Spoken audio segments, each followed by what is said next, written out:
Alright, so I'm going to do a traditional video again this week. I like doing the shorts. It's easier to do. There's actually a lot to go over this week, especially with the cool, wonky football schedule. Yeah, I'm wearing Vegas stuff. They're playing an hour and a half or two up north in Tampa tonight. Not going to that game. I'm going to the matinee game in Sunrise, Florida on the Atlantic side for that Stanley Cup Finals rematch. Hopefully kick Kachuk and the Panthers' asses yet again. But just go. Last week I was 9-7. No real great highlights or anything to talk about, except I did have one game spot on. Cleveland beating Chicago 20-17. Had the score and everything. This week, before I get into my predictions, I want to talk about the whole MVP thing. Right now, Brock Purdy. Big Brock Purdy fan. I don't really care for the 49ers that much, though. I don't like the organization.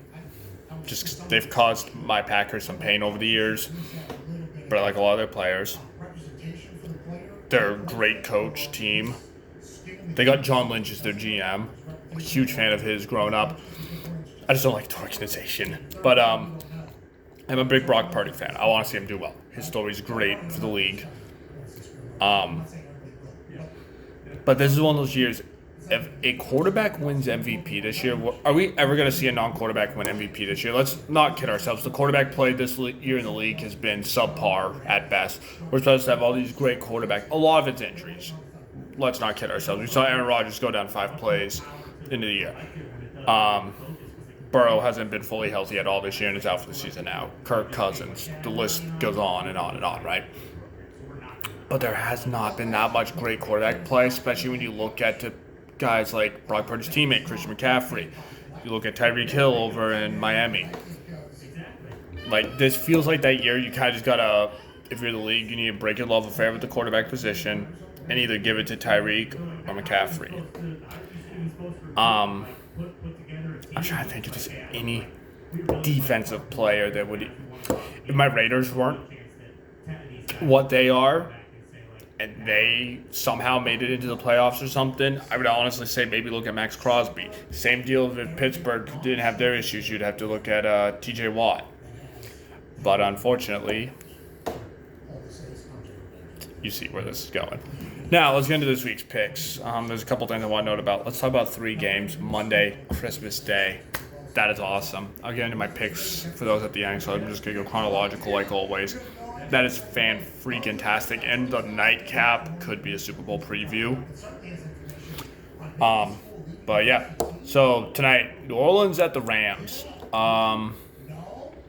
One team is underperforming, and one team is either the other team is either overperforming or they just really underperformed last year, which I think it's more the second one, and that's the team that won the Super Bowl the year before last. That's the Rams.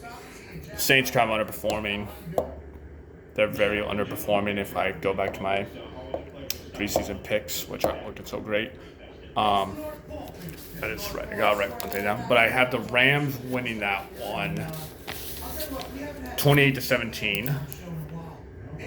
That's tonight's game on Amazon Prime Video. Saturday, we got a couple more Saturday games again this week. Very nice of the NFL. We got Cincy. Oh yeah, Rams are favored by 3.5. Cincy, 2-point favorites at Pitt. This could go so many different ways. I'm going to say Cincy 20-13. So I just have lost all confidence in Pitt to get all together. Buffalo, 11.5-point favorite at the Chargers. Again, the Chargers. I know there's a thing about teams perform better after. Next sore. After they fire their coach. I don't think it's going to matter. Give me Buffalo 31-9. Seattle, 2.5-point favorites at Tennessee. These are two teams that have given me fits all year trying to predict. I'm just going to say Tennessee 21-20. Washington at the Jets. Jets are favored by 3. Okay. I don't know. I don't want to put too much stock into last week, but when you combine the fact that they just got shut out last week with what they've done all the last however many seasons, give me Washington 24-20. Especially where Washington still has a little bit of something to play for, I think. Indy at Atlanta. Atlanta's favored by 1. I don't get this one. Minshew Mania time. Give me Indy 24-13. Green Bay at Carolina. Green Bay's favored by 5. For the love of God, we better win. I'm saying 21-14. We do. Cleveland -3 at Houston. Yeah, I'm staying away from Houston until Stroud's back. So I don't think he is this year. I don't know. I probably should have looked this up. I don't think so. He's off the year, I think, right? I don't know. Just Cleveland's actually kind of has impressed me in their unorthodox way to do everything. Give me Cleveland 24-10. Detroit's only a 3-point favorite over Minnesota. I got them by a touchdown and field goal, or touchdown extra point, 24-17. Jacksonville's a 1-point dog at Tampa. Well, I'm gonna say flip the script. Jacksonville wins by 1, 24-23. Arizona at Chicago. Chicago's favored by 4.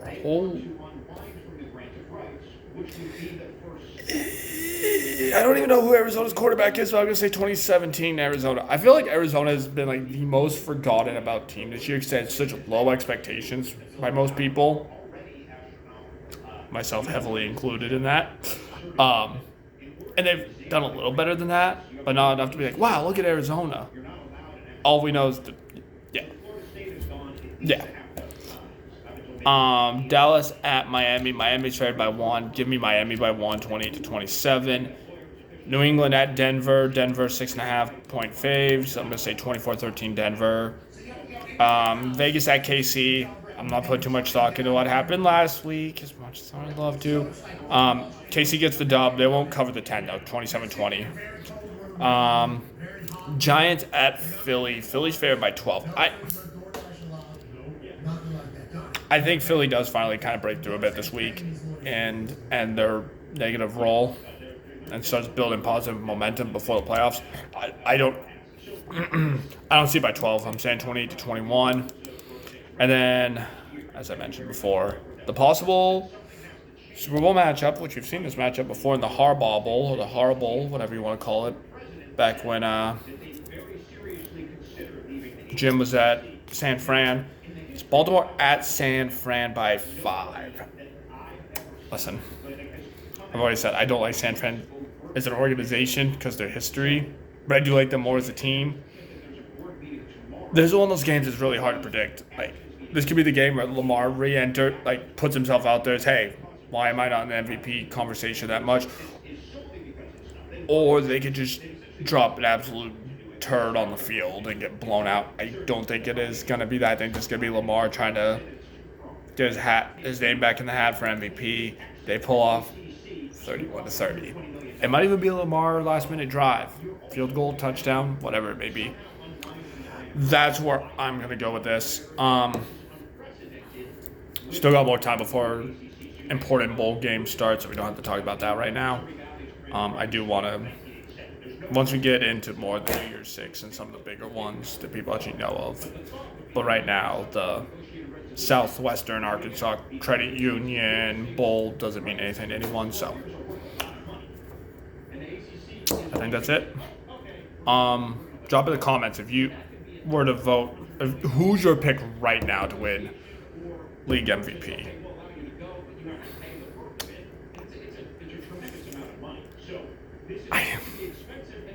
I feel like the league's gonna screw it up and still give it to a quarterback.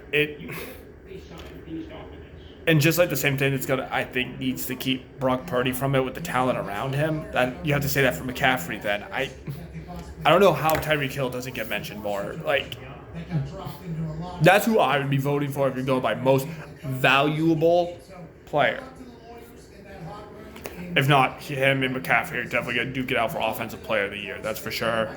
Defensive Player of the Year, I've mentioned 2 names already. Max Crosby and TJ Watt. Let's rate him. Come on. Mad Max, dude, the guy's knee's been swollen up like twice the size it should be, and battling through that and stuff and still being productive. But those are my thoughts for this week. Good luck to everyone on the sports books. I keep thinking of something else. I just got brain up. I don't know. Coach of the Year. That could be a fun one. Because there's so, like, I don't know. if CJ Stroud didn't get hurt and Houston was able to make a deep run, like a run at this, I'd say you have to hand it to their coach. Even if they come here remotely close, I think he needs to be in the mix. I'm trying to think who else has really overperformed this year, but I don't know. I feel like Coach of the Year isn't really a sexy topic, so I'll end it for that. Again, good luck to anyone hitting the sports books this weekend. We'll do this again soon. Where are we at right now? Today's the 20th. Probably about a week from today or yesterday, we'll talk college football and the Bulls and stuff. And possibly, yesterday was National Signing Day. I haven't really seen the numbers on where each school's ranked as far as all that good stuff goes for their recruiting class, but we'll talk about that too once that comes out and how that could affect things. The transfer portal, we saw the number one quarterback flip. He went from Ohio State or Miami, one of them, to Georgia, to now Nebraska. Nebraska is one of those teams that they used to be really, really good back in the day. I think it'd be great for college football for them to finally be relevant again, but I don't see that happening. If they get to 500 a year these days, it's a good season. It's kind of sad, but all right, that's all for real this time.